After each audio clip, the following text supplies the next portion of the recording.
I'm entirely sure you don't want to be dragged into an election discussion, so I'll give you one that's very fair, because both candidates have made the same claim that if you elect them, they'll create 12 million jobs over the next 4 years. Hard to get to that math given our current state of creating about 8 million over the next 4 years. What could do it?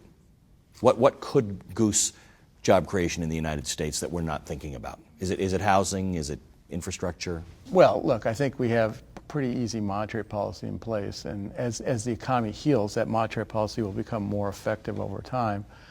Two, if we get rid of some of these uncertainties about, for example, about the fiscal cliff, that will be helpful as well. The other thing I think that's very important in the U.S. is actually becoming really competitive relative to the rest of the world because of what's happening in terms of our energy markets. Production of natural gas and oil has increased dramatically.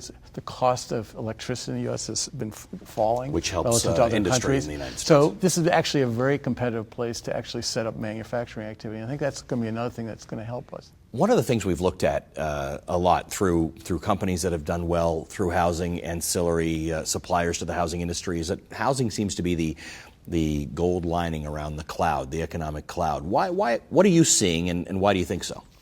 Well, housing is gradually doing better. I think it's doing better because the overhang of inventories has worked off.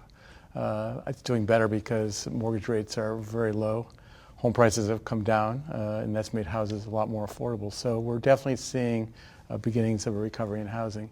Now, that said, housing is still at a very depressed level of activity, so there's a long way to go until we get back to anything that resembles normal. A lot of the support of the housing industry has obviously come from keeping interest rates as low as they've been.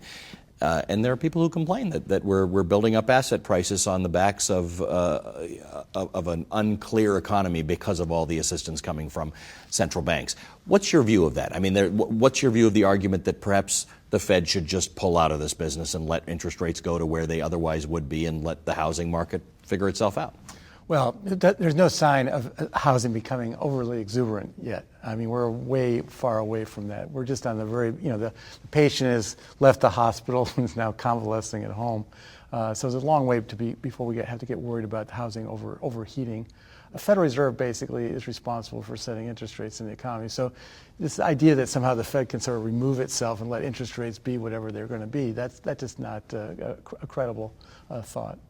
Let's talk about the fiscal cliff.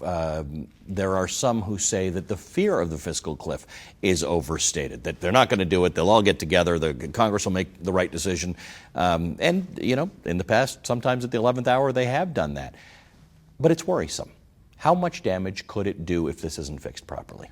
Well, I would say it's worrisome even today because I think people's uncertainty about how the fiscal cliff is going to be resolved is actually having its effect today on hiring and investment. So it's hurting the economy as we speak.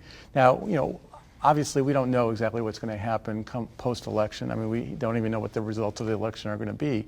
And one would think that, prudent policymakers would avoid just sort of plunging off the fiscal cliff on the other side. One would think and one would hope. But there is uncertainty created by that. And that uncertainty, I think the important thing is that uncertainty is hurting the economy today.